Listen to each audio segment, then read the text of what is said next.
Welcome to episode 13 of the Conscious Creators community. And so today we're here to talk about celebrating wins from our own transformational journeys and collaborating for the greater good.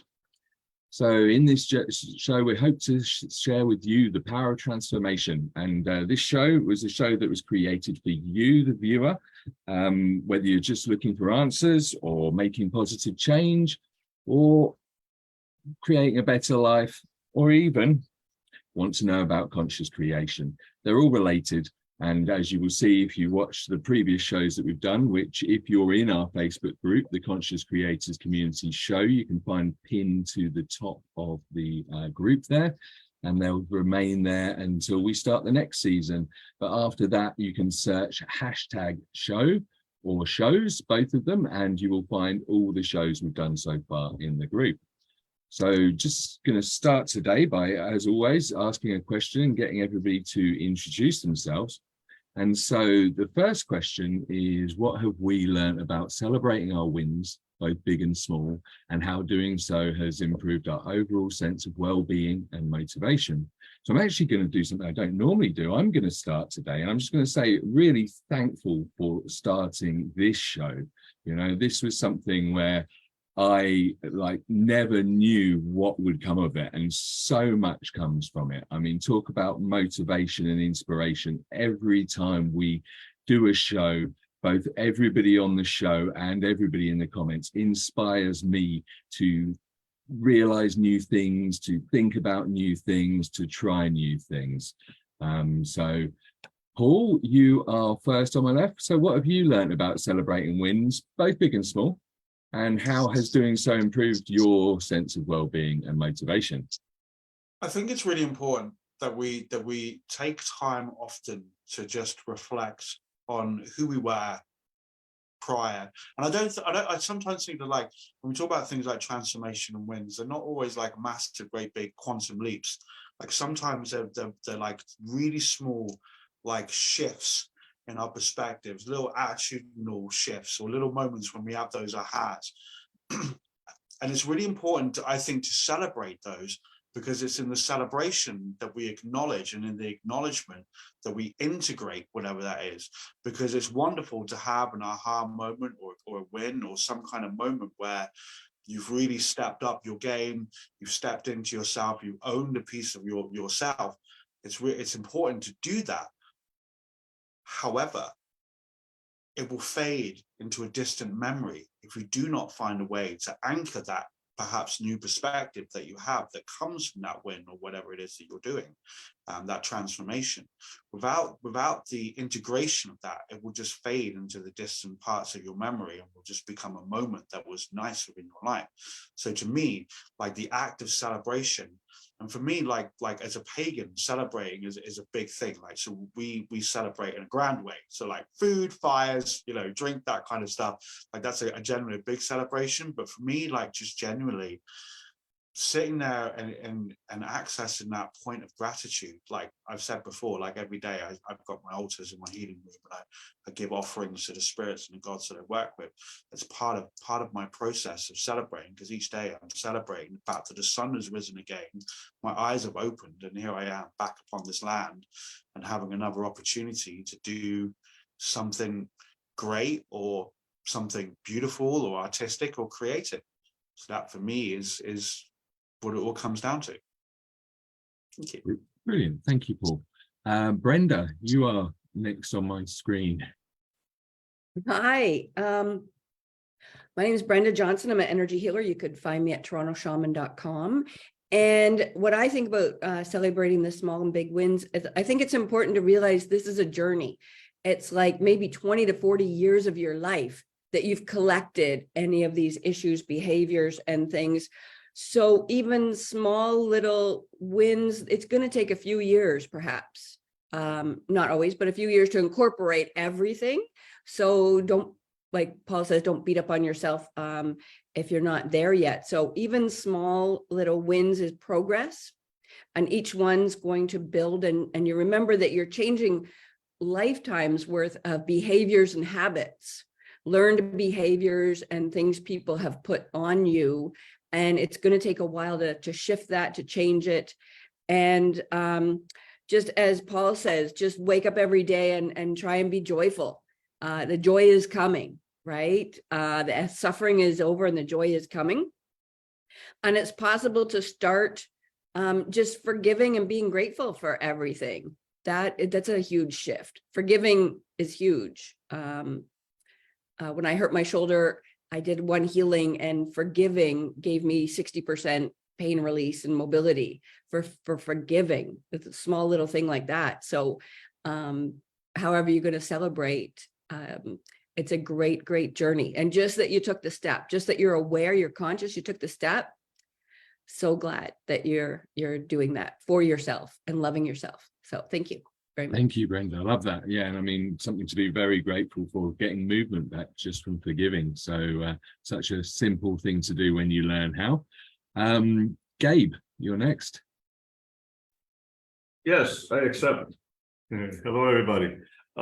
First of all, thank you, Matt, and thank you, everybody, because I've learned a lot from you guys as well, you know, and I've made some friends, I've had some arguments, some debates, but all in all, at the end of the day, nothing but love for everybody, because, you know, this is such a nice collaboration. It's not a competition, and this is a win, at least for me. So I also like to say that I am the baritone voice in Syl's brain. For whatever reason, now every time he thinks, he hears my strong voice. But as far as wins and journeys, you know, we learn, I learned, let me just say I learned, okay? Our journey in life since childhood is all about competition. And we start to collaborate a little bit, but it's all competitive. And then we want to win that trophy. And then, you know, it's all about the other person. How do we beat somebody else? And we're only really kicking our own butts because we don't celebrate our own little wins. You know, self-care has a lot to do with that. And every little win that I experienced after I started to really get in alignment with myself was significant. You know, being able to smile without a reason, or to find a reason to do anything that feels good, that's a win. You know, because I started the inner work that made me realize that, wow, I do have value. You know, I can enjoy little things. And from those little things, I open up more, you know, doors for other interesting things. I meet new people. It's such an amazing process that it's undervalued, celebrating your own wins step by step. You don't have to hit a home run every time. You know, it's a journey. I believe Brenda said that, which is true, you know, or Jennifer said it, you know, it takes time. And everybody at the speed of your caboose. This is not a race. You don't have to win the race tomorrow, but as you continue, you know, getting those small wins, and you start to shed those little fears and all those stresses and doubts and everything else that makes you feel, you know, disconnected, you start to connect. You really start to thrive. Your heart starts to really pump. You start to really just get motivated, and it starts to show in your physiology. It starts to show in your language. It just starts to show how, you know, all these serendipitous, beautiful things start to happen in one's lives. You know, it's an amazing thing. So don't undervalue your wins. Celebrate them, okay? A win is not just your birthday or Christmas. It's every day. And every day we learn to do that, we get better and better. And man, the end results are always going to be the best for you. So yeah, that's how I feel about small wins and celebrating. Thank you, Gabe. That was awesome. Cher, you are next on my screen. What Gabe said. What Gabe said. I was trying to memorize the words. So thanks for that, Gabe. That was I don't know. It really hit with me on a lot of points, mostly because two things came to mind right away. One is, yes, it's a journey. It's a very long journey. And when you get your first win coming from, good Lord, coming from a definitely highly experienced trauma survivor and thriver, there's something that happens when you get into, lost my train of thought. Okay, there's something that happens when you get your first win. Good things to survivors, a lot of times we're afraid they're going to go away. We're afraid they're going to leave. Like, okay, somebody's going to take this win away. It's not going to happen. It's not real. It's not legit.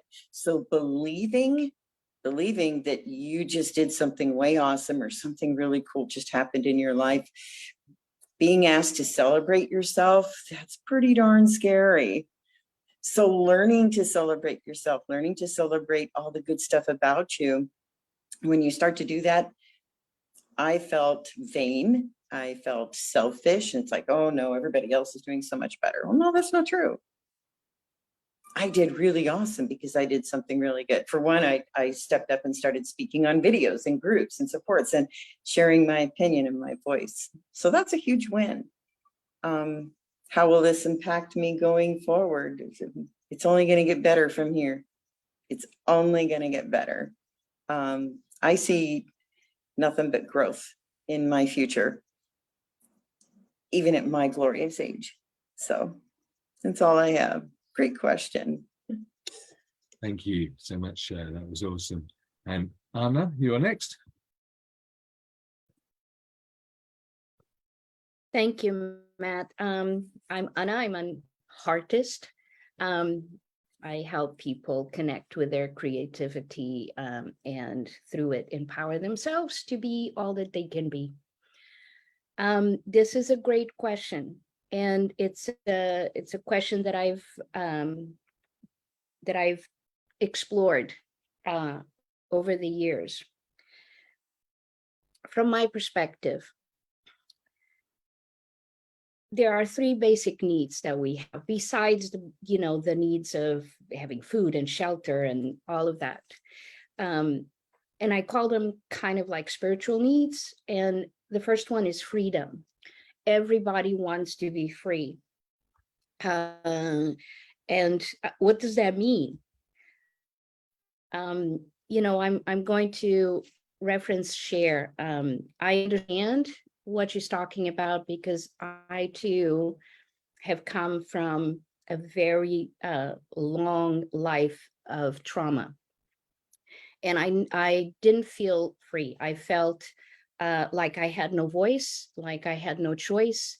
And once I took one step towards voicing myself, it was an amazing experience. It was evidence to me that I matter, that I exist, and that I'm useful, and that I have the choice to do whatever I want to do in any moment. And when you have that evidence, you have to celebrate it because that's where confidence comes from. It comes from celebrating your wins, from acknowledging the evidence that you are on the right path. And I do it all the time. I do little small celebrations every day. Even in those days that are really, really bad, where depression creeps in, where everything seems to go wrong, when you can't do anything right, I celebrate something at the end of the day because that gives me evidence, and evidence gives me confidence. It can be as small as, well, today I got out of bed and I had breakfast and I had a shower. I took a shower, or I walked outside, or I washed the dishes. All of those are wins because those were choices that you made for yourself. Doesn't matter what choice it was. When you choose to ignore somebody's negativity, that's a win. When you choose to keep your words to yourself because it's not the right time to say it, or because maybe you're not in the right energy to say it and it will come out wrong, those are all wins. So for me, celebrating wins as small as they can be is a way to harness your confidence and your courage to keep going in your path. Thank you. That's awesome. And Joey, you're next.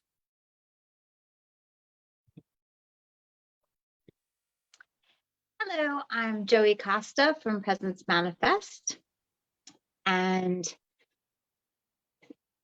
I think I'm going to go back to what Paul said. As soon as he said it, it sort of hit my heart that celebration in general is an integration. And when I look at how I live my day, when I look at, the different moments that I had really big wins in my life, celebration is definitely like a marking, okay, this is a definitive thing that I'm going to acknowledge. And bringing it a little bit deeper, I was just feeling like, the little wins, right? When we celebrate the little wins, right? What we're doing is making like tiny little rites of passage, right? Like we think of the big rites of passage and the big celebrations, like weddings and birthdays and everything else like that, like Gabe was saying. But it's like every celebration is basically like a little rite of passage, right? It's like here's where I was and here is where I am. And if we get into this energy of celebrating those transitions, we can embody the knowledge or the wisdom that we had in that experience. But I was also thinking thankfulness and celebration, right? Like I wake up every morning, and sometimes, okay, I strive to wake up every morning. Sometimes I forget, but for the most part, 99% of the time, I wake up and the first words out of my mouth are thank you, right? Because I want to start the day with that vibration. And then I teach after thank you, right? Is that we close our experience of the dream time and we embrace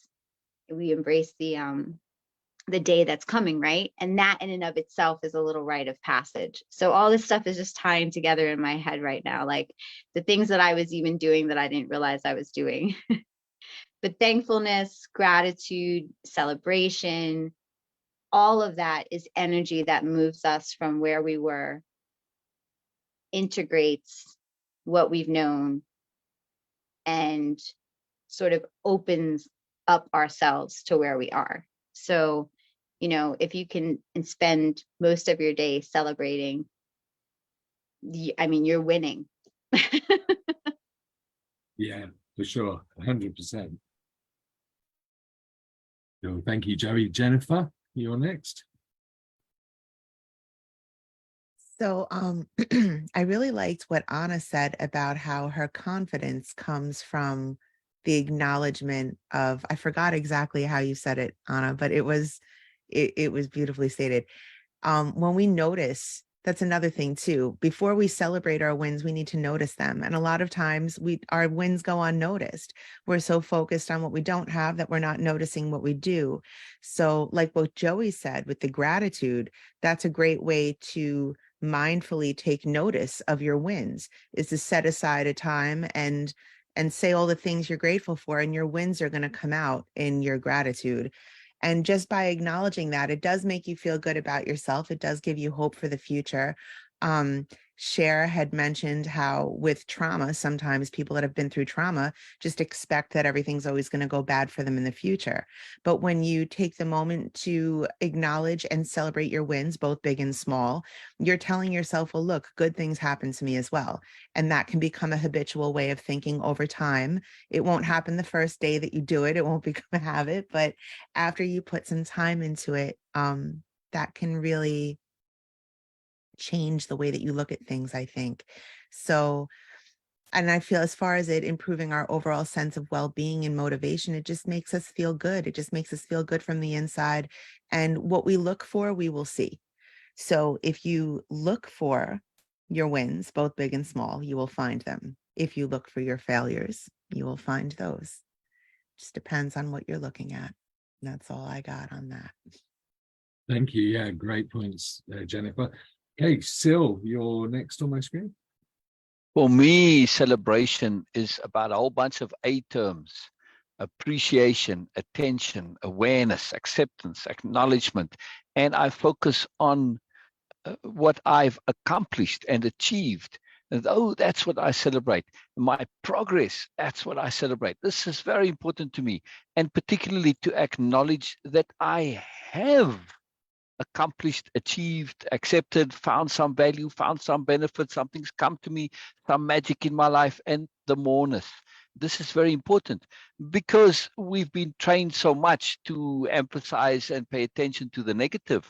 We kind of forget or are not in the habit of doing so for the positive. So we get a disproportionate emphasis and we assume our life is this series of stresses and negativities, when the actuality is, if we really pay close attention, we'll see that we've got tons of stuff to be appreciated and celebrate. My background is actually very appropriate today because it's really a celebration of all those zillions of things that you can appreciate and enjoy and see the moreness in. And this is a huge deal to really pay attention to that so that you can start to change that pattern and that habit. And actually, I don't celebrate wins. I try to avoid that term. It just has lots of complications to it, but that's just me. So for me, it's, accomplishments and achievements and progress and moreness and stuff like that. That's what I emphasize and appreciate. Thank you, Sil. That's awesome. And Bina, you are next. Okay, thank you so much. And thank you for sharing. Anna, Joey, I just love that. Of course, Jennifer and Paul and everyone. You guys share such an amazing wisdom about that. I have, because I have been participating in Way of Impeccability, so I am, you can say that, yes, in a way, deliberately influenced by that idea also. So winning is not in the vocabulary of me also, that, okay, it's not about winning or losing, because if we say that, okay, it's a win, then by default, we also have the losing something also into mind. So that's why I avoid that too. Celebration by the word itself is honoring and assembling something. It's not about actually just saying that okay, yes, I'm going to be like really all cheerful about that, because sometimes overemphasis also put emphasis on something else which is not present. It's a bit complex thing. So when we celebrate something in just a particular time in a very joyful, cheerful manner, then it emphasizes that all over along the day, we don't have much to celebrate sometimes, which is kind of counterproductive for me. So for me, it is just honoring and acknowledging that, yes, this is what is happening in that thing. And also by default, if we go into a bit of history of celebration, it says about gathering. So it's also about sharing. Celebration meant to be. It's like, okay, I'm sharing what I've got, the value from it. So it's not only about partying, celebration and all, and cheerful and all that. It's also about sharing. So whenever I get some value, I try to share with others. This is my way of celebration also, because it is more connected with the overall theme of it. Celebrating my wins, I personally feel that it also, because as Anna shared and everyone else also, it starts from the very first thing in the morning. Because since I don't know how many years now, I'm opening my eyes with this, what I'm going to learn today.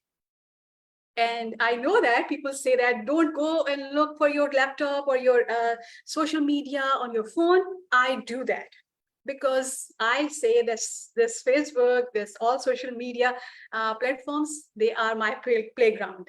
They are my university. They are everything in my life. Also my hideout also. So I do check everything because I know that I'm going to learn. This is the receptivity I have created for myself. I'm not sure that, okay, it is going to work for anyone else. But for me, the moment I open my eyes, oh my God, what I'm going to learn today. And this excites me. This actually makes me jump out of my bed. And I just opened my laptop and I said, okay, see what my friends are sharing today. You guys share such an amazing stuff. How can I not actually open my laptop or my phone with excitement? Every single morning I do that. And I got so much positivity from that too. So for me, it is actually a celebration, or the acknowledgement is a bit more abstract, because every single morning when I open my eyes, it shows me, it gives me the verification, the validation that universe trusts me more than what I am actually trusting for myself. It's a renewal of the contract. Otherwise, I would not open my eyes. I'll be dead. That's it. Because universe say, okay, sorry, no use.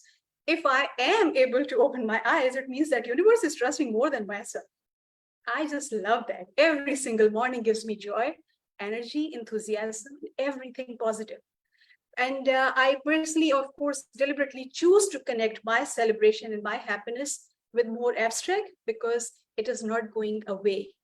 Every single day is same with the same enthusiasm, with the same happiness. It starts always. Of course, I do also have like the bad days, so-called, some not so positive things in my life. It happens.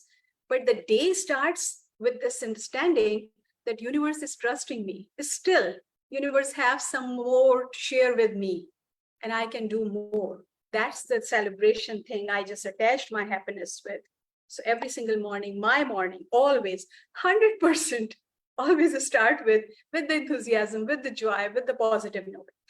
The other thing is that, which I feel, because all the participants here are almost all the coaches, and in some way, people do, like you guys have this ego that, okay, you don't want to get into that ego, that, okay, no.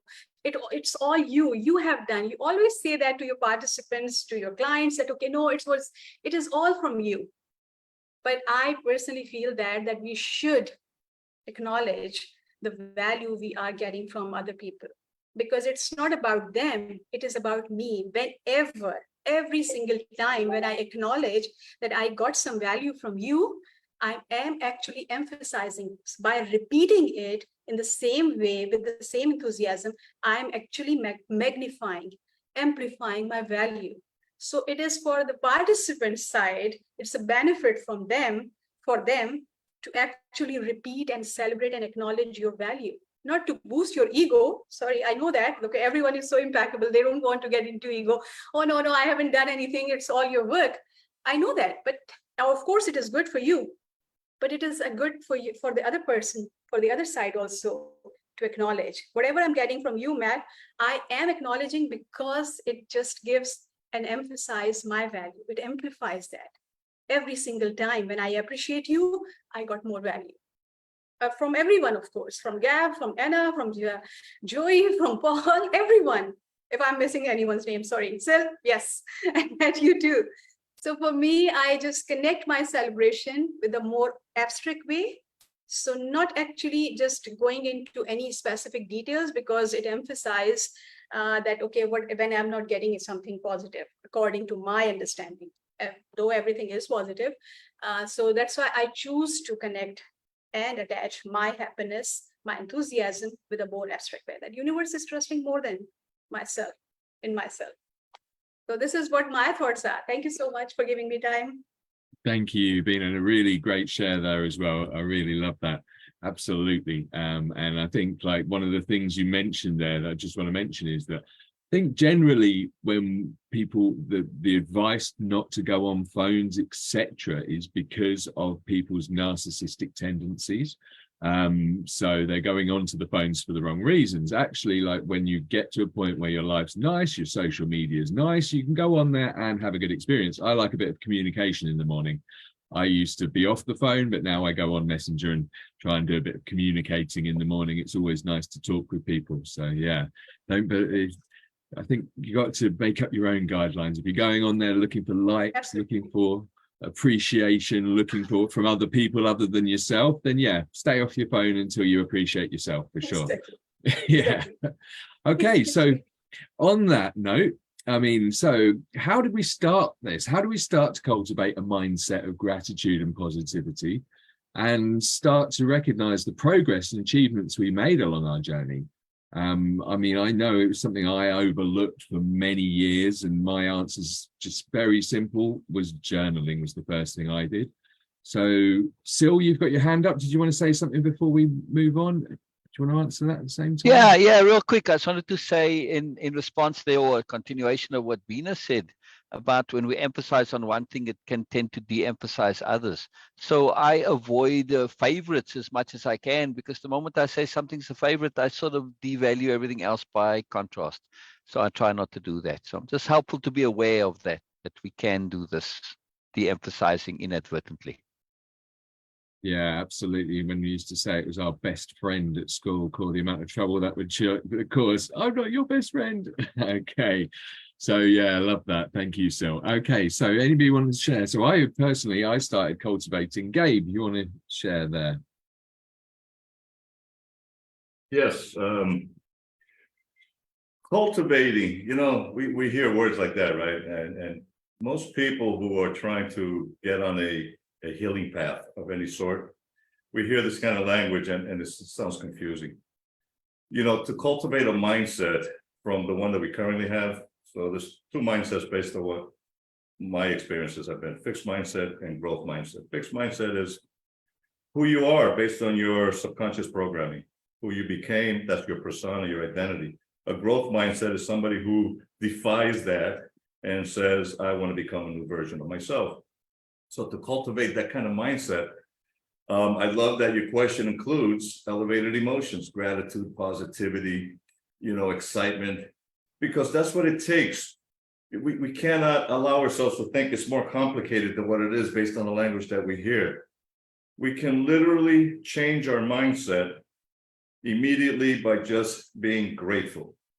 And grateful is one of the 4 key words that really starts to open up the heart and starts to vibrate at a higher frequency that allows people to experience all these amazing growth and, amazing breakthroughs and transformations, because it's all energetic. Our thoughts and our emotions are energy. So energy, frequency, and vibration is always going to be the reason why we are changing our paradigm, our mindset. And all you got to do is say, I'm grateful. I love, like Bina said, I wake up in the mornings too, and I do my, 10 minutes of, I just woke up, where a lot of people didn't. I'm grateful for that. My mindset changes for the rest of the day, and I sustain that kind of, good vibrations that attracts amazing things in my life. Changing your mindset means becoming an attractive person so you can attract those goodies back into your day. And we're all human beings. Because we're emotional human beings, we're going to have ups and downs. But just because we do, you have the mindfulness to be able to say, I choose not to let this fester. Some things do. A car accident, broken back, that'll fester for 6 months, a year, maybe longer. But, if you stump your toe or somebody, slapped you, or, a lot of these bad things happen on a daily basis. We can shake it off. We change our mindset by making that choice right then and there. I choose to feel grateful. I choose to feel positive. I choose to want to laugh, want to enjoy my day. I choose to help somebody, serve somebody. I choose to solve a problem. I choose to do all these great things that make me feel good. So it's not difficult. The challenge is having to get past the ego. And the ego, under that ego umbrella, you have everything from narcissism all the way down to depression.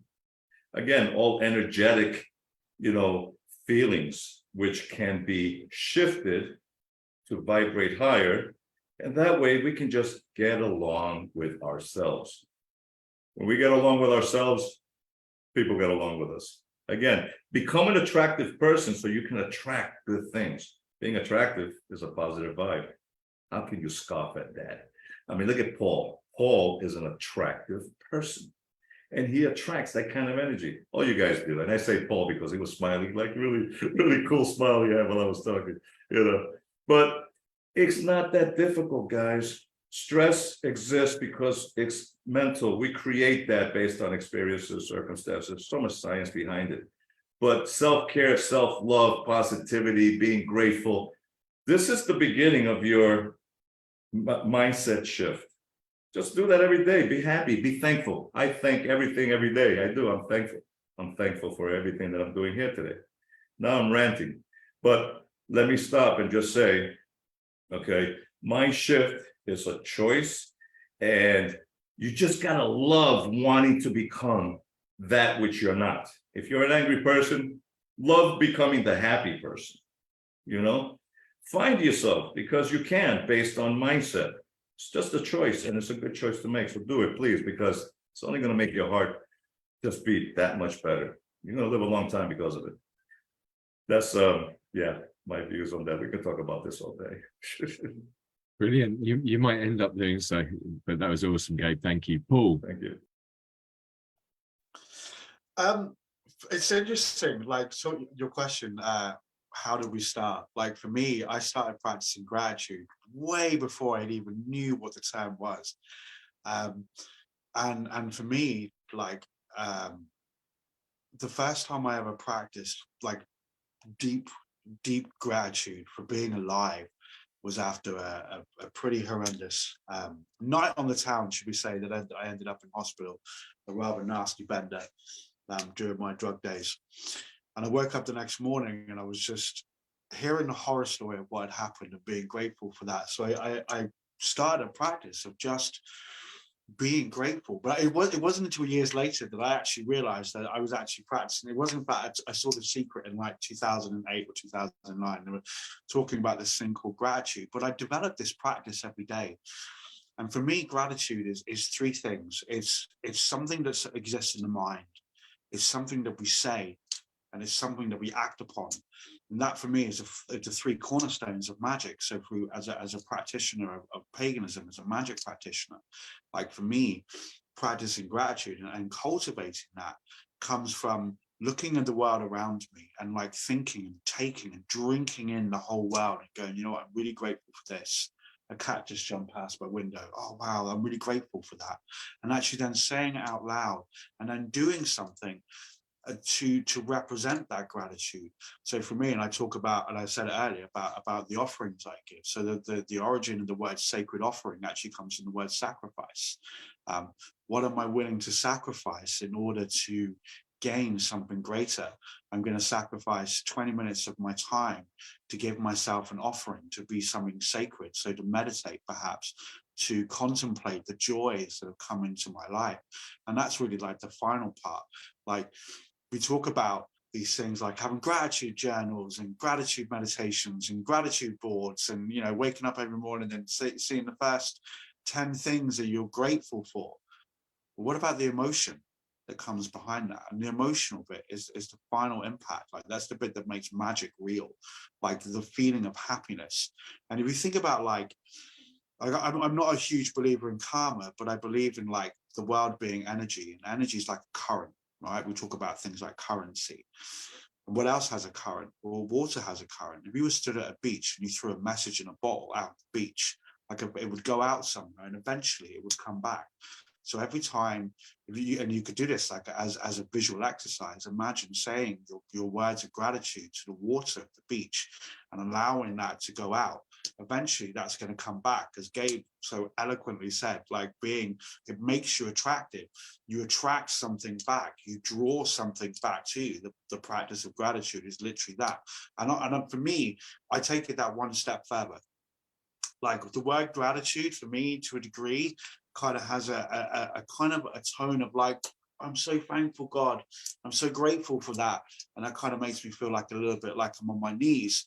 But if I say I appreciate something, a little bit like how Sil said, like you think about how much that changed. I appreciate beautiful arts. I appreciate that beautiful conversation that I had. I appreciate the kindness that person showed me when I was having a really tough time. And if you even just saying it, it opens up the heart. And the more you open up your heart, the more you open up to life, and the more you open up to life, the more you open up to its magic, to its energy, and the more you draw that to you.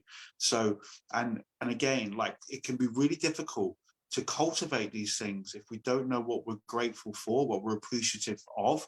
But if we start it as a practice, as an action, as an act, a magical act, you know, again, as an act of meditation, or as you said, Matt, you know, as a journaling, if we start it as an act, and eventually the more you do something, a little bit like Jennifer said, like the more you do something, the more it becomes encoded, and it just becomes like second nature. You know, second nature for me to now wake up in the morning and look out the window and go, I'm alive. God, wow, the sun's up. What a day to do that. So that for me is how we cultivate that. And I would shift it from gratitude to appreciation. Thank you. Thank you, Paul. Yeah, and I think it's a really good point, actually, that it is about feeling that. I think when I really started like the journaling, which I mentioned earlier, yeah, at first I wasn't feeling it, but the journaling enabled me to realize there were things that I was able to feel grateful for, even if they were my own actions. And reading them back every day, I suddenly thought, like, suddenly the feeling started to come alive within me from reminding myself every day. And I mean, people have talked to me about PTSD sufferers and people who fail to look after themselves and forget to clean their teeth and all these things. And you can celebrate those small things as you're coming back. I mean, I've had a stage in my life where I forgot about all those things, and that was long before I learned about gratitude, appreciation, and journaling. But I'm grateful that I clean my teeth twice a day now, and I'm grateful that I have a shower regularly. So are the rest of my family. Brenda, so. Hi. Yeah. So I've learned to become grateful and positive. I have an iPhone, and I set the alarm, and I just learned how to put what the alarm was for. So I put start your lovely day. So instead of the alarm going off, oh my God, I have to get up, start your lovely day. Oh yes, I'm going to start my lovely day. And I find it great. And I don't know if people believe in this, but I have cats that have passed on, and I say good morning and good night to them now every day, because I believe they're helping me in the spirit world and they're doing things for me. So I appreciate them. I say, I love them. Thank you. And at Thanksgiving one day, I was having a dinner party, and I'm going to show this. It's just a little thing. It says, give thanks. And it has orange and brown and green, which turns out to be colors in my living room. I didn't even think about it, but I have that on my table. And every time I go to eat, I'm like, oh yeah, forgot, because I didn't used to do prayers and things like that for food. So I stop what I'm doing and I give thanks for the animals, how they were treated, that they were treated well, and if they died, if it was a chicken or something, that they died well, just to put that out to the universe, that people should be putting that out there to treat all animals well, and even that the plants were cared for, and I appreciate that they're giving me nourishments. And same, I didn't have a shower for a while. Oh, I don't want to. So now I try to make sure I have a shower, do my hair, do my makeup, put on jewelry, just, colorful things, just so that I feel great about me. And the one thing about that is somebody calls and says, you want to go out? You're just like, I can't, I haven't had a shower. So you're just more pumped to say, yes, let's go do something. So it's great. And I do spend time with my kitty that's here. Whenever she's up and about, and playing with her and stuff. And I shouldn't have props here, but I drink my water only out of crystal. And my mother-in-law used to save her good china, good crystal for special occasions. And even Christmas wasn't special enough sometimes. And so I bought all dishes that I love. I use them every single day. The pots and pans I love, I use them every single day. I surround myself with only things that I love. I have a lace tablecloth on my table now. Everything is beautiful, kind of matchy. I kind of like that, but everything is my good stuff. And if it's not good, I toss it, and I don't wear like gray baggy pants or anything like that I'm going to be like, oh, I look so bad. I do all these little things for me, so that I know that I'm feeling gratitude and grateful. So it's good, because I used to be very negative, aggressive, critical, in pain, suffering, things, and I didn't like myself. So that's how my journey started. I was like, I don't like this. I'm going to do something totally different. It did take me a while, but I totally love myself now. I'm joyful, and I hope everybody joins me and us, because you're all worth it. You're all beautiful souls, and you're all worth the best of everything that the world has to offer.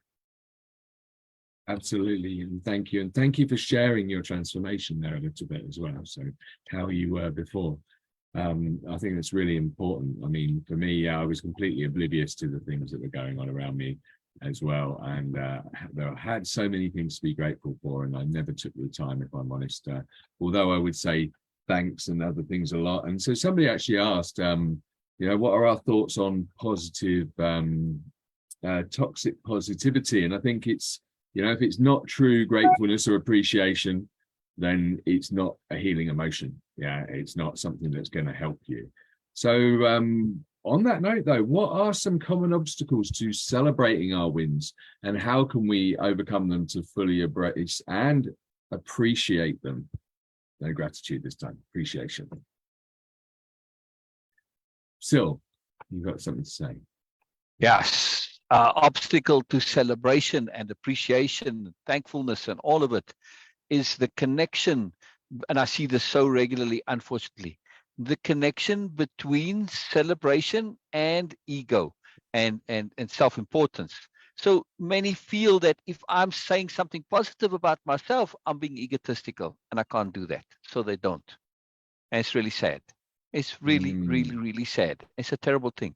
So when we say, oh, am I appreciating, and what am I saying? Okay, I accomplished something, I achieved something. Is this a statement of ego or a statement of simple fact? If you can say, well, that actually really is true. If I'm being honest, if I was put on a universal lie detector, well, it's a simple matter of fact. Well, then it's not an ego issue. And if it is a matter of fact, your honesty says you have to acknowledge it. See, now it starts to change.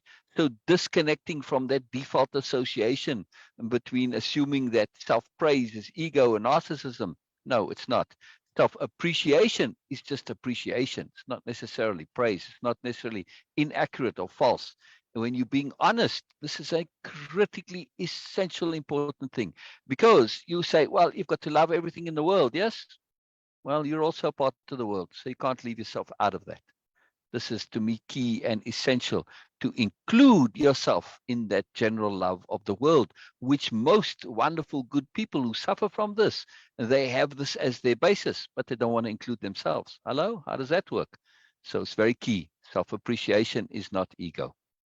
Very cool. Very good point there, Sil. Thank you so much. Anna?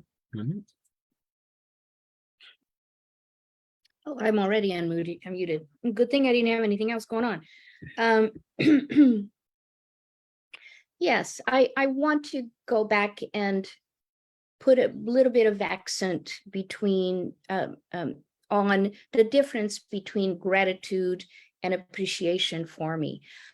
I never really wanted to hear people tell me, be grateful for everything you've got, because it made me feel guilty for existing. Because if you have to be grateful for what is in your life, then it feels like you are not worthy of it. So a few years back, somebody introduced the idea of appreciation, and it made so much more sense, because the word appreciation means to raise in value. So when you appreciate someone or something, you raise their value. And that really resonated with me, because it wasn't just about me, and it wasn't about feeling guilty because I have more maybe than somebody else. And it removed the feeling of lack whenever I felt like, oh, I wish I had what that person has, because they have more, or they're happier than I am, or they have more opportunities than I have. So when I started appreciating, it made so much sense, because when like, for instance, I'm a collector, and I collect sea glass. And if you know anything about sea glass, you know that there's different colors have different values. So for instance, cobalt blue is one of the most valuable pieces of sea glass you can find. You can actually monetize it. So I go to the beach all the time, and if I see a piece of blue sea glass, I pick it up and I say, thank you. And what happens when I do that? More shows up for me. It's a magic word to say thank you, to appreciate it. It's a magic word. Some of the obstacles that can show up is when you let yourself, when you let your energy be reduced by anything. When you let yourself be affected by exterior forces, like when you start comparing yourself, when you seeing your accomplishments, when you when you just feel in a low energy, those are obstacles. Or when something really unexpected happens that is not so great, that can get in the way of you appreciating yourself and appreciating the things you have in your life, and counting your wins. Because then especially comparing yourself is a really big obstacle to feeling accomplished. Okay, I think I've said enough. Thank you. Thank you, Anna. That's a really good point as well at the end, right there. Joey.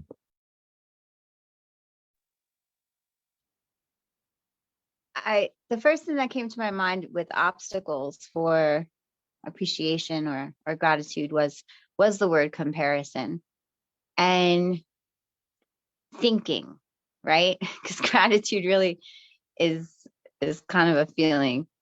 But what I wanted to add to what everyone else is saying, which is amazing, is that on an energetic level, I feel like what blocks us is comparison, but it's comparison to the past or the best time that we've felt something similar, right? So, you know, if I go out to an amazing dinner and, you know, in and of itself, in a very singular, intimate moment, there's so many things to be thankful for in this dinner and the people and the atmosphere. But my subconscious and the way that things are ordered in my mind, if I haven't cleared it energetically, is it's in constant comparison and labeling, right? So it's saying, oh, this is a great meal, but it's different from this other great meal that you had when you were 5. And it's close to this other one, but it's not really quite the same, but it's better. It's like there's so much comparison and labeling going on. And so before we can even start comparing ourselves to others and what others have, we already have this internal comparison from our past to our present.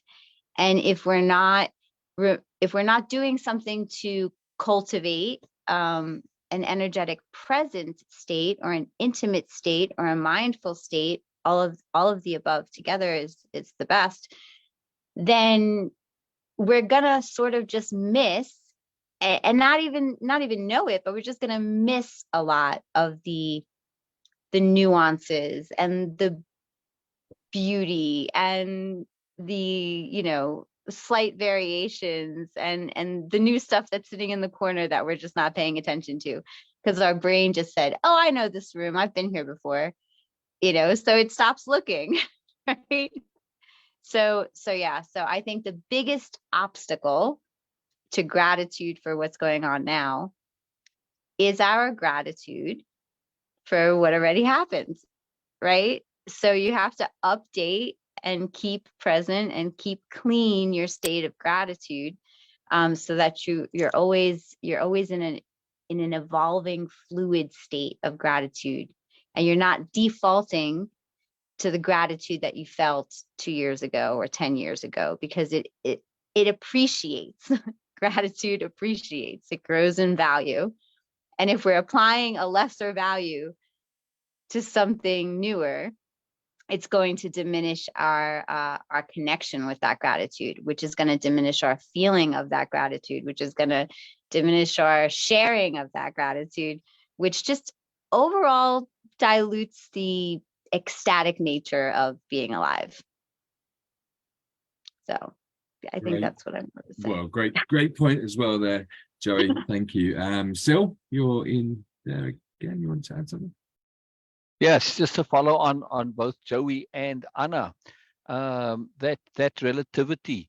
That's also why wins is a bit complicated for me, because a win is typically relative, and sometimes you can have a win that doesn't really mean much, but you're celebrating it. So we have to be careful there. But also on gratitude and acknowledgement as an obstacle. Gratitude typically has the implication that I'm grateful for something, and this is a massive implied inadvertent obstacle for many people, because there's that subtlety that comes into it where we sort of connect and know things, but we don't necessarily consciously know them. In this case, if I'm grateful for something, this brings in this idea that I have to reciprocate. So if I don't feel like I'm in a spot where I can reciprocate, well, then I can't actually be grateful, because the moment I'm grateful, I'm acknowledging I have to reciprocate, because that's the belief that I'm grateful for something. It means I have to reciprocate. So people don't be grateful because they don't want to reciprocate. It's a complication. It's a problem. Whereas appreciation, you can appreciate anything. There's nothing required of you. You don't have to give anything. Don't have to do anything. You're just adding to your joy, your moreness, your value, just the awesomeness of life. A very big point, yeah. Yeah, definitely. So I think it's definitely something that holds a lot of people back. Paul. Oh, obstacles to celebrating. I tell you what, mine was never feeling worthy of whatever it was the win that I'd had. And that for me has been probably the biggest, longest part of my journey, is like stepping up into my worthiness. Like, and interestingly, in a way, kind of Joey almost said it, and to follow on from what Anna said, like if appreciation is kind of going up in value, then the seeing the lack of value or the lack of worth for myself would be the depreciation of myself. So, and I think like we talk about things like imposter syndrome and kind of similar ideas. I think that's one of again, like for me, it was the biggest challenge was not feeling worthy of whatever this win was. I can't celebrate this. No, I'm not that, I'm not that great. And I think it takes a very long time. And I think the more we appreciate just little things about ourselves, the more we appreciate that, the more we actually open ourselves up that space to move past our own, lack of worth or devaluing ourselves. For me, I think the biggest thing was like getting out of my own way, like literally having to say, come on, out of the way, so I can keep going forward. And I think as well, like especially at the beginning of this sort of like, not my spiritual journey, because that's just gone on forever, but especially in terms of my journey as an entrepreneur, like the biggest, it's weird, the biggest obstacle to me being able to celebrate like me and do what was actually the me. Like I created a business that was about everyone else, and there was no me in it. I was so running away, and that's like only 4 years ago. Do you know what I mean? I was so running away from my own value and my own worth and what I had to offer that I wouldn't even bring it, so let alone celebrate it. So I think if you're probably out there right now, sat there thinking like, I'm not good enough, or I'm not worth it, like I can never be like these people, like and almost like what Joey was saying about the comparison, like remove that from your mind. Know that whatever it is that you truly desire and you want to celebrate in your life, you are absolutely fundamentally 150 million% deserving, worthy, and should celebrate that. And again, start with small things, like people said, like brushing your teeth. Like when all of us have probably at some point have suffered with some kind of depression or anxiety, and those kind of things become like the most energetically overwhelming things in the world. So when you do them, celebrate them, and it just starts the magic all over again. So then you get to find more things to be appreciative, and then all of a sudden, wow, you've realized that your true value is in actual fact that you are gold. You are gold. Thank you. Thank you, Paul. Yeah, I can really relate actually, and it brought back some memories of something else. Is that when you do something yourself that you should appreciate yourself and be grateful for doing, you make a comparison, a bit like Joey was saying, oh well, that wasn't very good, and I remember having that mindset. So Gabe. Yes. So I'm a staunch believer that every single elevated emotion, energetic emotion, is not an obstacle. It's not an obstacle to the person who is present with these emotions. I feel grateful, I appreciate, I care, I am compassionate, everything else that's above that. It's an obstacle for those around us because they don't share the same kind of energy. So therefore, relating to people who are being resistant or being around people who are being resistant, whether it's a best friend, a family member, or whatever, but doesn't share that same energetic enthusiasm, that's your obstacle, but it's their obstacle, not yours. And it should never be our obstacle. The more we practice all these amazing, elevated emotions, we're vibrating with the universe and we are inviting all those great things that we yearn for. And again, getting past the, let's say, the labels, or getting past all the fears or doubts, insecurities about it, that's the obstacle on the other side. If you already believe that, as I do, it's just impossible that good things do not happen. It just does happen, but it takes practice. You got to be aware of that, so obstacles do not occur because you are happy or because you're grateful or you appreciate something. Embellish in that, all right? Have the thrill ride and don't be concerned about other people's criticisms or if it doesn't conform to somebody's ideas or whatever. It's not hurting anybody or yourself. Please put it out there as much as you can because it is contagious to light somebody else's life with your enthusiasm, your appreciation, your gratitude. All that goodness that everybody says they want but don't practice consistently. We try. I'm compassionate when I say that. We do try. But everybody in this panel does do this on a daily basis, and we've overcome ourselves to become who we are now. But those who are starting to do this, there's no obstacle. You are your own obstacle by choosing not to want to feel these things. It takes practice.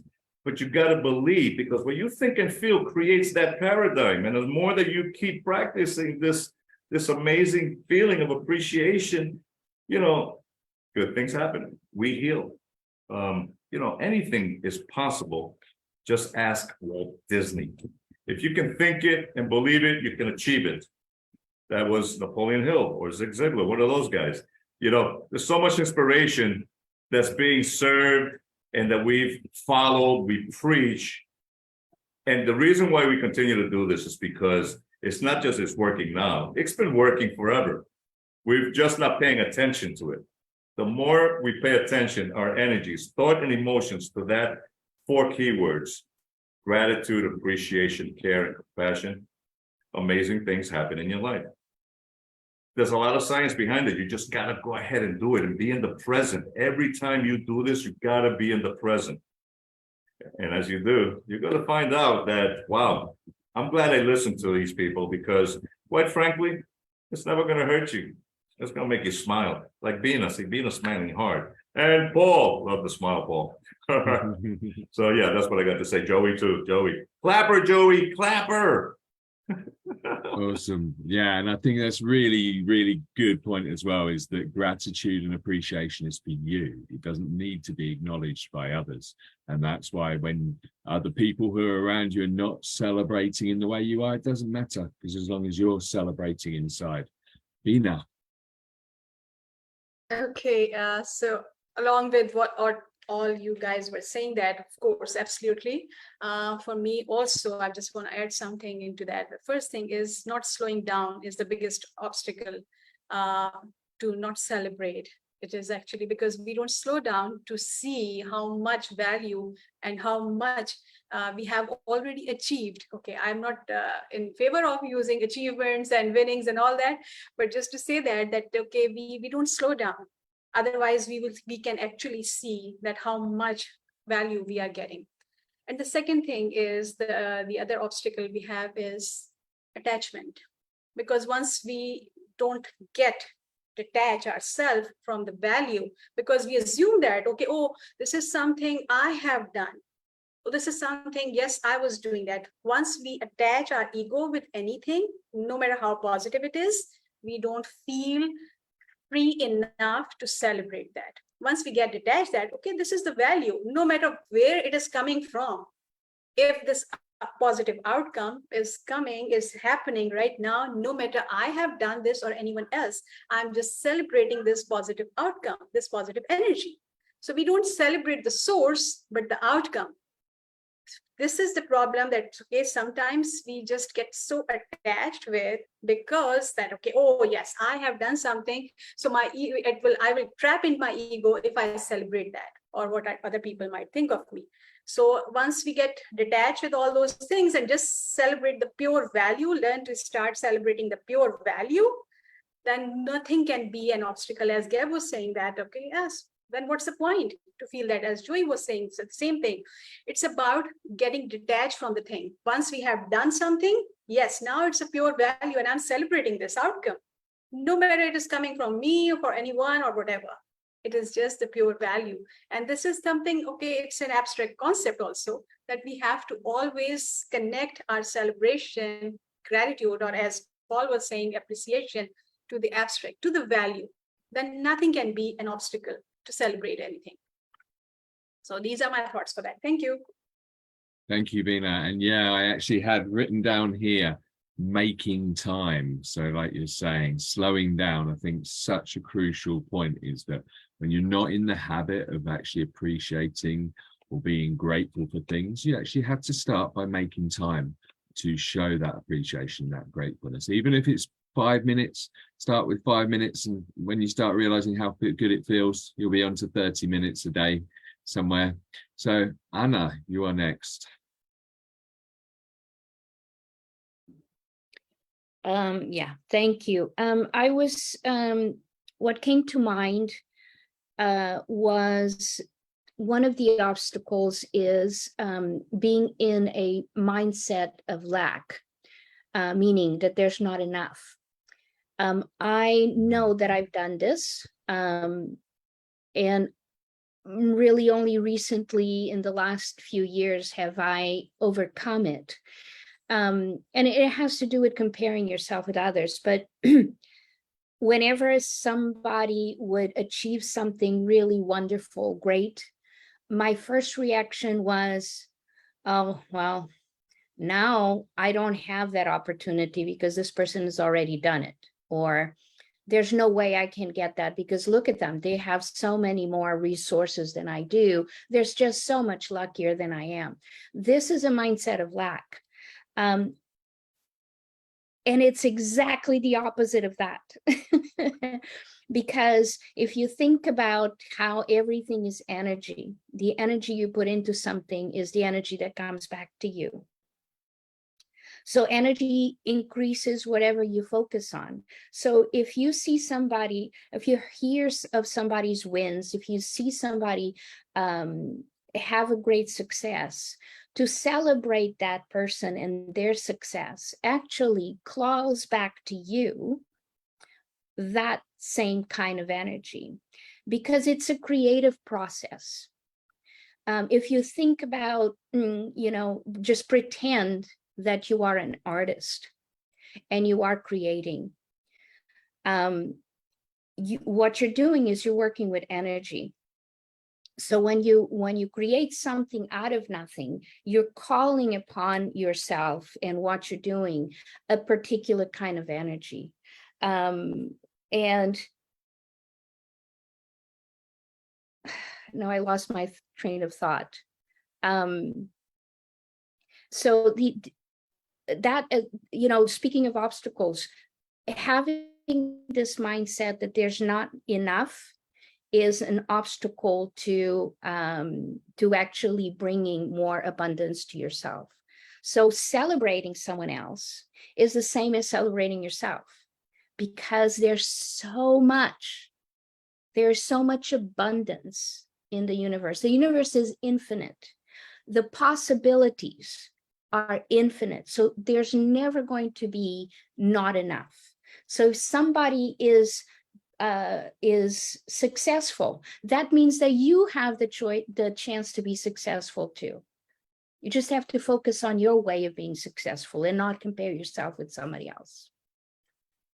Thank you. Thank Yeah, great points there. I think we've all been guilty of that one at some point in our careers. Jennifer?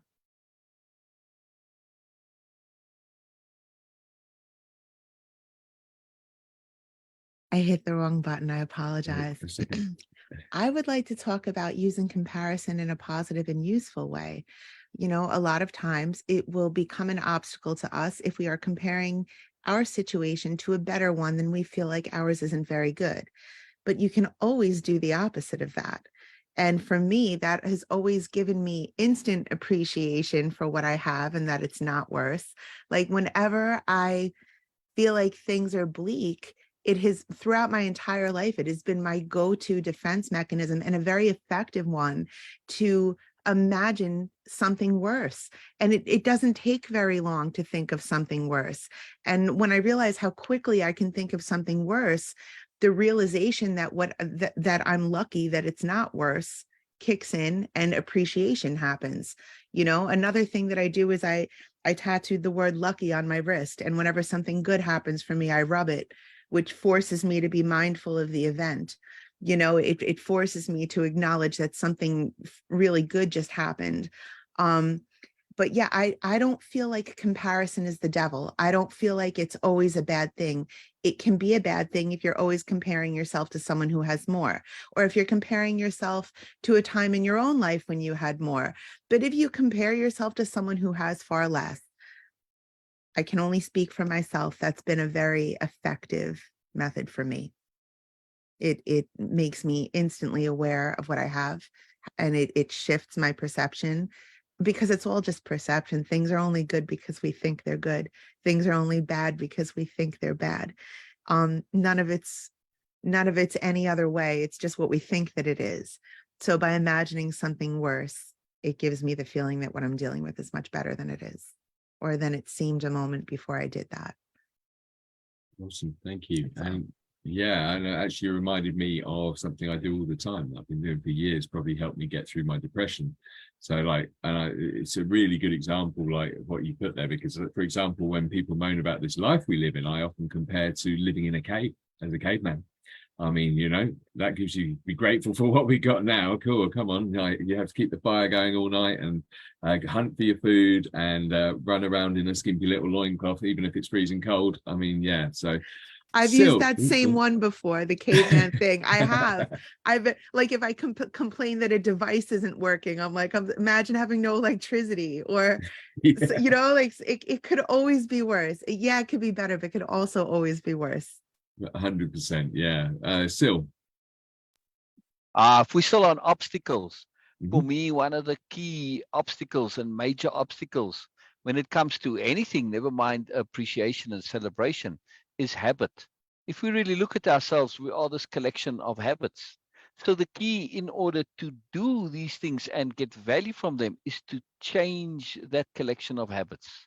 So where we were in the habit of noticing the negative, we now need to get into the habit of noticing the positive, the mournous, the awesome, the fantastic, the glorious, the magnificent, the brilliant, all of that. See, just adding that to your language is a practice that we can change the habit.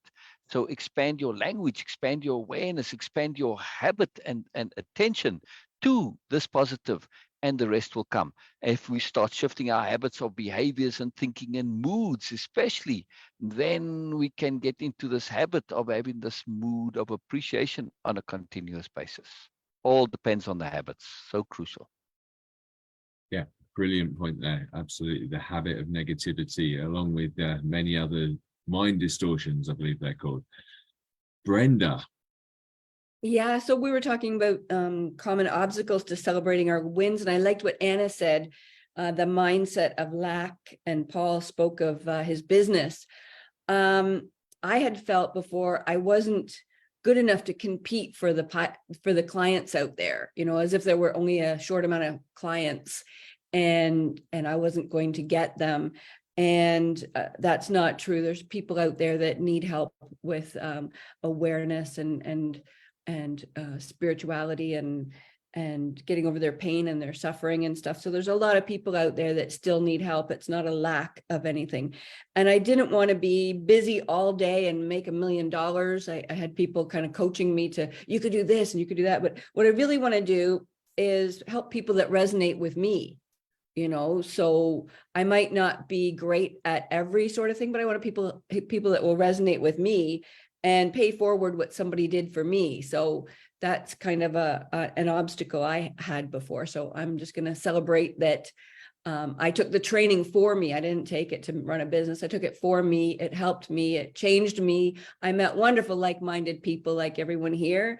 And I'm going to just keep talking about it and offering and hoping that I could do my small part to change things. And I'm going to celebrate joy and just be better in the world than I was before. It's just all about me. So thank you. Thank you, Brenda. So a few people popping off here today, but we're having all sorts of things, internet connections, and most of us are actually coaches and healers and all those things. So we also have appointments. So let's move on to the final question. I think we've got enough time left. So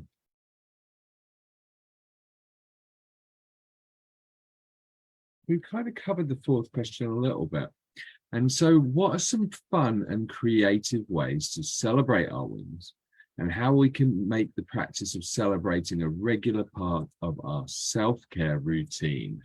So we definitely touched on a bit of this. Gabe, straight in there. Oh, thank you for choosing me. You know, Pleasure. Having fun and being creative is such a challenge for a lot of people, especially adults, because we forgot what it was like to be kids, and we become very serious about our lives and all emotionally wrapped up with everything. So get back to reminding yourself what it was like to be a 6-year-old, what it was like to be a daydreamer, you know, what it was like to be innovative, curious, asking questions, and everything relevant to that personal self-care that you're having, that new discovery that one is embarking on, which is, you know, wow, I'm shifting from being an angry person or a depressed person or, you know, anything that's a downregulated emotion to an uplifted one. And you want to be able to do that in ways that make you happy, not anybody else. You know, I enjoy a game of golf by myself, 9 holes. I don't want the buddy. I want to be connected to nature, and maybe if I'm lucky, I'll get hit by lightning. But outside of that, you want to be creative. Okay, you've never done a recipe? Do it with gratitude, with appreciation, with care, with a lot of love and concern and compassion. Every time we're learning something new that's positive, our brain loves that. And it will resist based on our old programming. This is how we know that positive psychology works.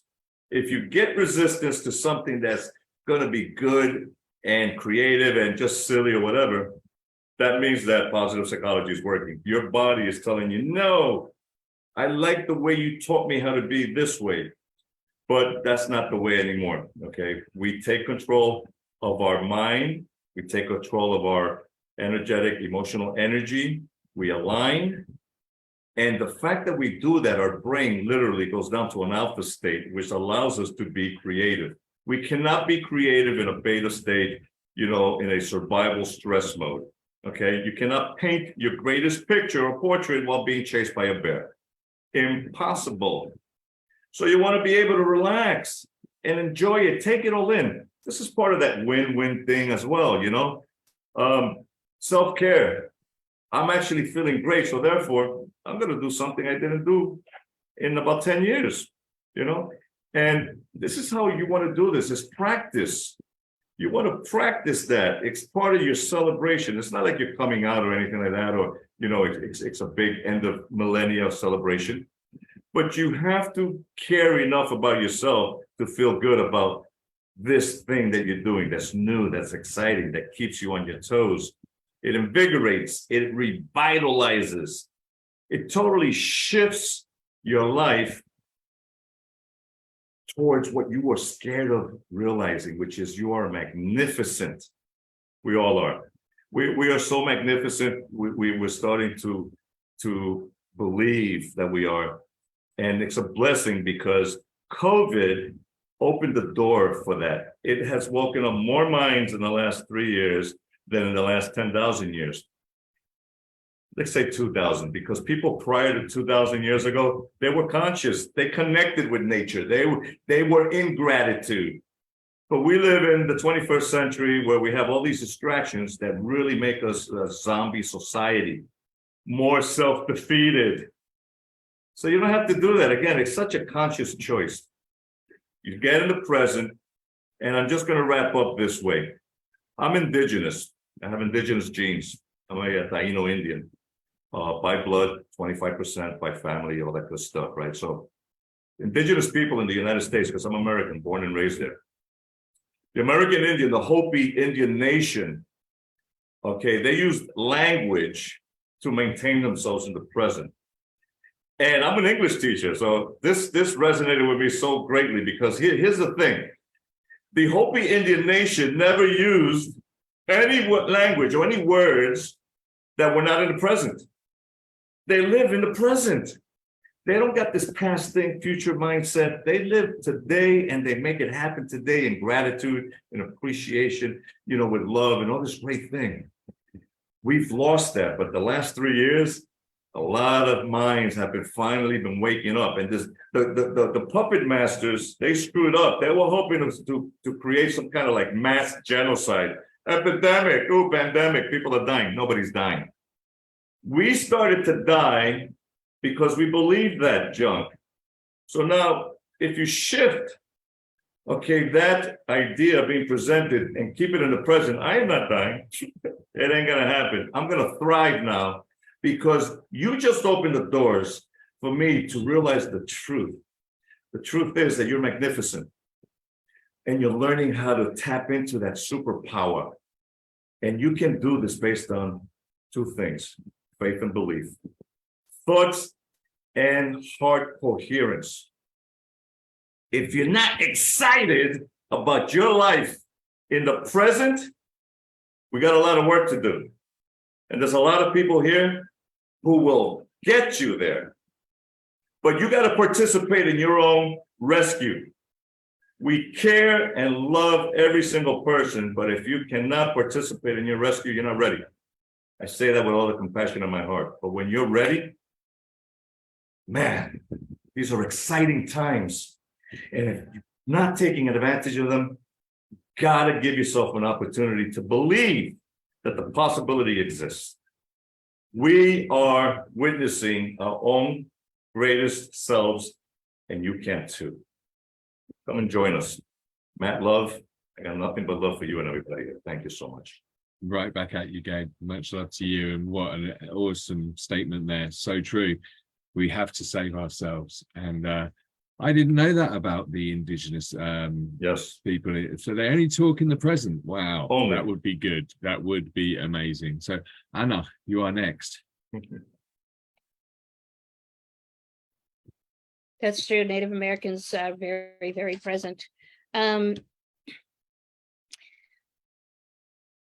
So I want to talk about some creative ways of celebrating.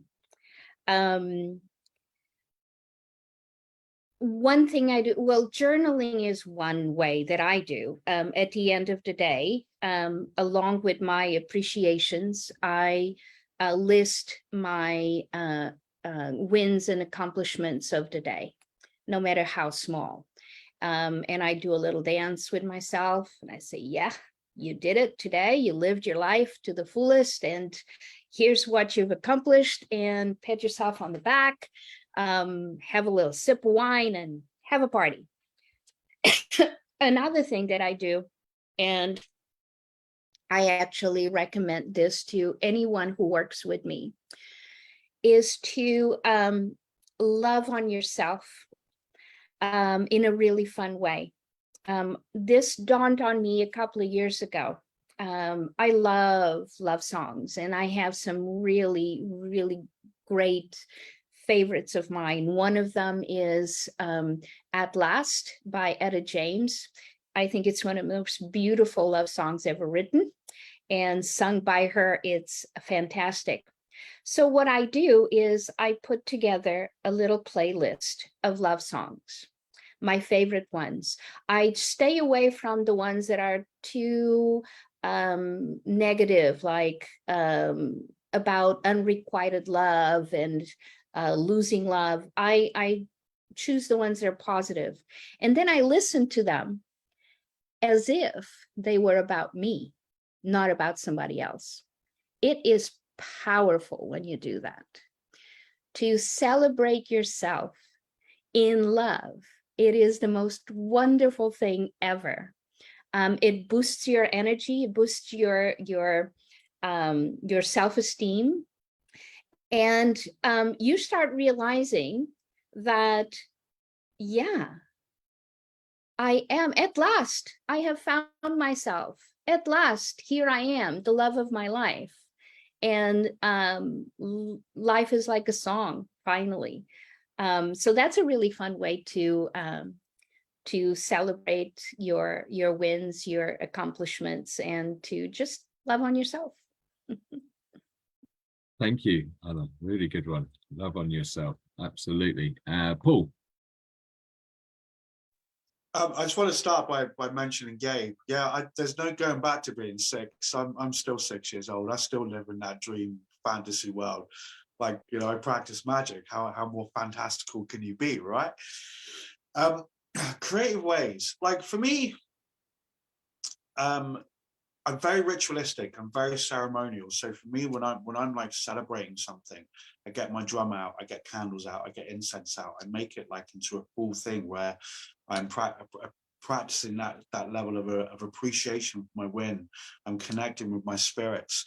I'm calling those in. I make it a big thing. And there's an interesting thing, and this might sound a little bit morbid, but every time that we go through some kind of shift within ourselves, a piece of us, this old part of us, perhaps you could say, enters into a state of death. And interesting enough, the whole process of like sacred initiations is a process of death. It's a death of an old self to incorporate a new being birthed, reborn from that experience.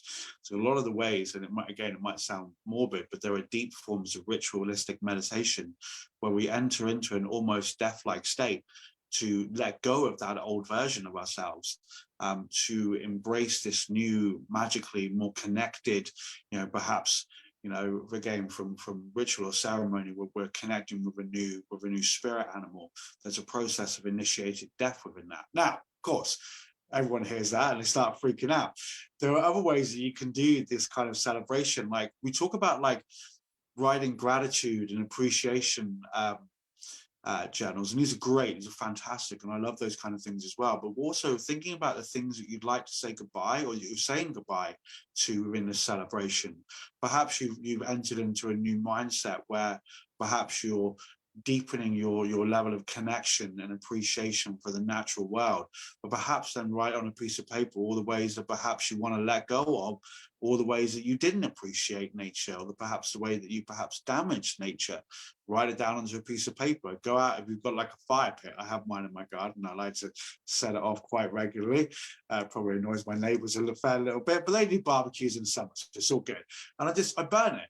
Another great way, you can actually, a little smaller scale, it's an old form of folk magic. Take a bay leaf and write something on there that you want to either celebrate or you want to release in order to move forward with this celebration. Write it onto with a black mark onto your little bay leaf, and then throw that into the fire and just watch it ignite. Watching bay leaves ignite is just such fun.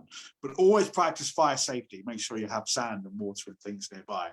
I don't want to be accused of burning people's houses down because that guy said, you know, burn stuff, because that's a good way to celebrate.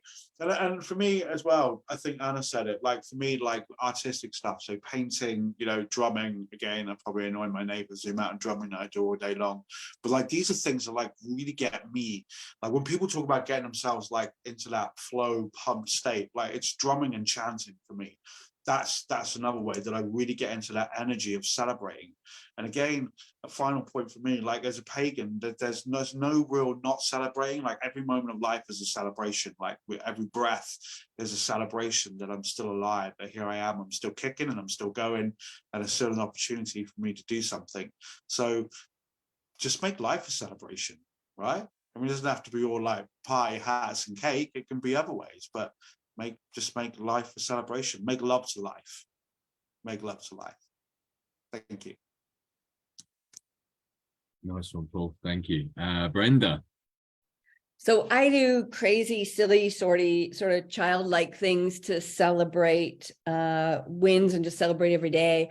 I had these stuffed animals, some for Christmas, some for Thanksgiving, various things. They were in my basement in a plastic bag, way in the back. So now they're in my closet. When I open up the closet door to get dressed, I say hello to every one of them. The teddy bears for Christmas, and I have a little snowman, so a snowman, snow woman, and a little baby snow baby on a tricycle, and little puppies and all these things. And I say good morning, good morning, good morning to all of them. So I've used, because I choose to live alone, so I'm not getting up and saying good morning to people. Then I don't have grumpy people around me either. So I say good morning to all of them. And then I said that I say good morning to my cats, 4 cats that had passed on that I'd had in the past. I actually have a little teddy bear on a bear, like he's a little, like a grizzly bear, but he's cute, on my bed. And I hug it every morning and every night and say, thank you for them. And I hope they had a great day at Rainbow Bridge, is where we say that pets go. And I'm thankful for them and grateful that they're in my life as spirits.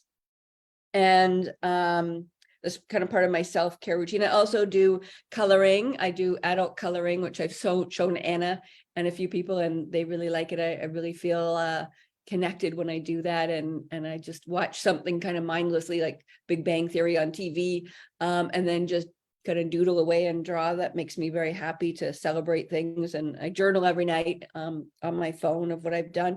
And music, we were talking about music. I have a playlist of upbeat, happy music. I put it on when I'm in the shower, and I kind of try to get ready and my makeup on and get dressed before the 12 songs are over, so that I'm staying pumped, staying happy, having a good day, and things like that. And then I have toys all around here. We had toys at work. Everybody had a little windowsill. We put little toys on it. So I have little Pez dispensers of Garfield, and I have little animals in my car that protect me, and animal totems in my car. That I have 6 animals in my car, so 6 stuffed animals that protect me. And here I have fairies. I know Paul is big on fairies, so I have fairy in a little gazebo, and she has a couple little books that are like this big. They're the size of my thumb, and they actually open. There's no written on the pages, but there's pages, and a little dragon outside that she has, a little pet dragon. And I have just fun things like this that are around. And Matt helped me design my website, and it has a lady swinging on a swing. And when I'd gone to get a healing from my shaman, he said I should release my inner child, because I was very strict and stern and not releasing anything. So I went out on the swing in the front yard of this lady's house that I ended up renting last year. And I swung on the swing, and then I took myself out for Baskin Robbins ice cream. And since then, my shaman keeps saying, put the child away, because I'm too childlike, but I don't care. That's me. And like I said, I'm going to attract the clients that I want to attract, that want to work with me and want to be happy like that. And hopefully it's a little bit contagious, because I can see it is with Anna, with her painting behind her. It's always, you can't look at her and not be happy. So thank you. Thank you, Brenda. And Sil. Note to self: don't live next to Paul. Anyway. Anyway, two things I want to say. Sorry, Paul, you opened the door there a little bit, so yeah, to just jump through. But 2 things that I find very, very useful in terms of this creative ways to celebrate. One is to actually say what you are thinking when it's positive. To I think I said it some time before to Anadoria. I said, you know why Anadoria is called Anadoria? Because she's unadorable. So anyway, so you see my point though. You got to say the things. to say, hey, you're precious to me, you're valuable to me, I appreciate you, you're awesome, whatever you say. But we think these things, we don't say them. So if we can change that habit to just say, start to actually say out loud the things that you think that are positive. And then the second way that I do this all day long, every day, is simply to greet the world, to say, hello world, out loud. Now, I'm saying it's not just saying hello world, it's greeting the world. When you really greet somebody, this is a profound interaction. All your appreciation, respect, honor, valuation, everything comes into it. To me, there's no way you can greet the world if you truly are greeting the world in the fullness of a greeting and say, hello world, with not bringing in all the reverence and the moreness and the magic and the appreciation for the world. So, I just do this. Like whenever I go outside, hello world, good morning world, and say good night to the world. But just to say, hello world, I can't even do it without bringing that moreness into it. And I feel it, it changes how I feel. Immediately, I am automatically in a space of appreciation just by greeting the world. It's the most profound thing you can do, I feel, or one of them. Yeah, very potent, very, very potent. Thank you, sir. And Anna, you're next. Yeah, thank you, Matt. I just wanted to touch on a couple of things. Picking up on Sil and his way of greeting the world. One of the things that really shifts my perspective and gets me into appreciation of myself is to walk out at night and look up, a starry night, look up at the sky just for a few moments, and then realize what a miracle you are. Because the first thing that comes to you when you look at the universe, at the skies, is how small you are. You're just like a tiny little speck on a speck. And then you realize that's amazing, because that little speck on a speck is powerful. We have the power of creation. And now I'm going to segue that to reference Brenda and her stuffed animals and her childish the way she honors her child. I was listening to Brené Brown. She's talking about vulnerability and how to live wholeheartedness. And she spoke of a study that was done on inmates, people who committed violent crimes. And they studied them, they interviewed them, they researched their background, their families, and what they found was common of all these people is that they did not have a time to play. They were either repressed or too busy to play as children. So they never learn to play. And what a lack of play does to you is brings on depression. Depression is a consequence of a lack of play. So when Brenda talks about her coloring books and her beautiful stuffed animals and her celebrating her dead cats, their spirits, that's all play. So the more you introduce playtime in your life, the better, because it staves off depression and it gets you into your natural creative state. Humans are co-creators with the creator. That's what's so special about us. We have the ability to bring into reality whatever reality we want. So yeah, go out and play. Collect stuffed animals, color, do art, dance, sing, have fun.